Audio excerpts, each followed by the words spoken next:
Kaya yung pagkakataon. Ano to? Apprehension. Right to, right.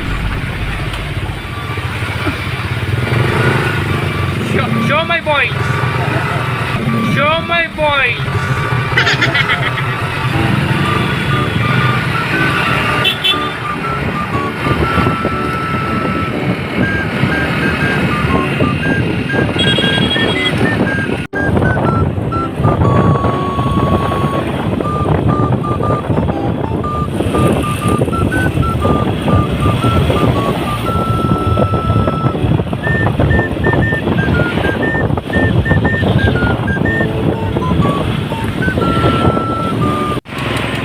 Sa mapagpalang gabi ulit para sa inyo.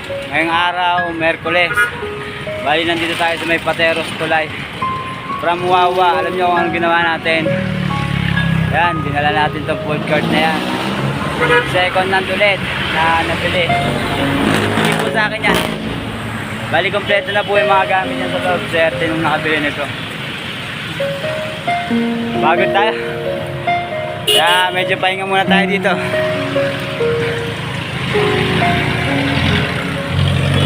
Yan, tignan nyo yung food cart, oh. Isang gupit dyan. From Taguig, Wawa. Dali ng Pasig.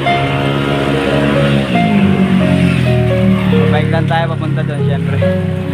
At napipidala naman to. Na-stock lang ng konti. Kaya medyo mabigat. Ang sakit sa food. Let's go na ulit. At nakakasagapal tayo dito sa mga motorista. Later ulit, pag nandun na tayo sa San Joaquin, Calauan, Tulay. Yan. Hinga na tayo.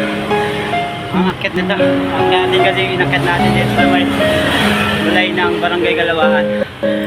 Ito, pababa ng San Joaquin tsaka sa bus. Ito na tayo, malapit na tayo sa ating paroroonan. Nagod na rin tayo sa Pasig Simbahan. Doon na lang ulit ako magbibideo.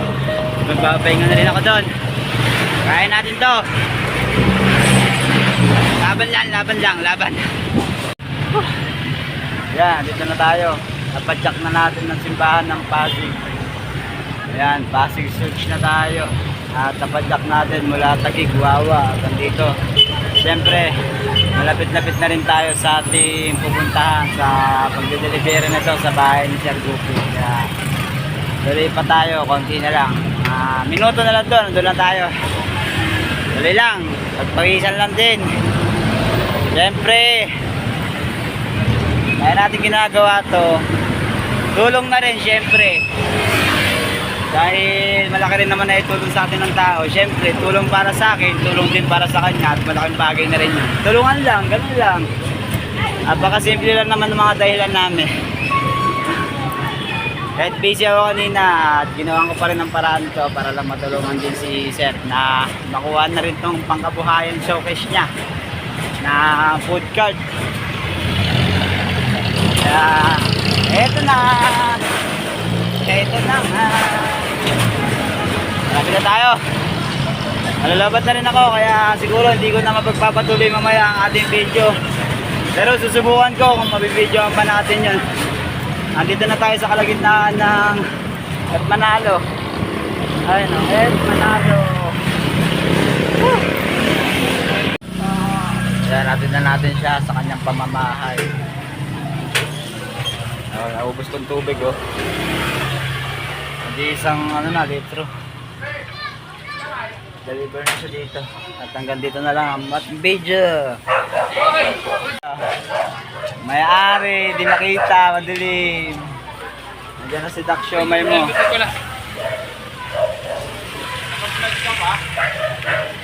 Sir Gupi, diyan may-ari niyan. Bali, pinawasap na lang ako yatid dito. Maaga pa naman, subukan natin mag-prepare. Subukan natin makapasok ngayong araw. Dahil bukas, magtinda na tayo bukas. Awa ng Diyos. Sir, salamat. Shoutout ko muna. Pang bigas-bigas. Thank you. Salamat. Yan, nanamalan niya siguro. Tapos na siguro yung video. Hindi pa, no? Lalakad pa tayo pa uwi. Magkukumit naman tayo pa uwi. Bali, ito. Nabigyan tayo ng pakonswelo. Masasalamat ni Sir Gupit dahil natin ng safe at maayos ang kanyang bagong cart para sa negosyo niya. Itakits na lang sa mga negosyo natin, sir. Suportahan na lang. Palakasan ng benta. Oh, hanggang dito na lamang po ako. At tayo pa'y magko-commute dahil dinatid lang tayo papuntang Taguig, tapos maglalakad rin tayo papunta sa Nagpayong Pasig, o, di ba? Ang saya.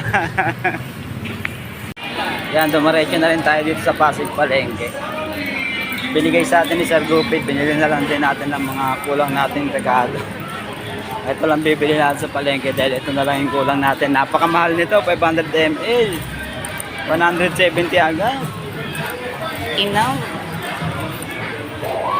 Masakay tayo, magkukunod tayo dito sa terminal ng Nagtoda. Napakahaba ng pila. Tingnan na. Pakita ko sa inyo mamaya. Palengke. Bawang. Sis. Don't leave. Pauwi na si. Nakita pa tayo.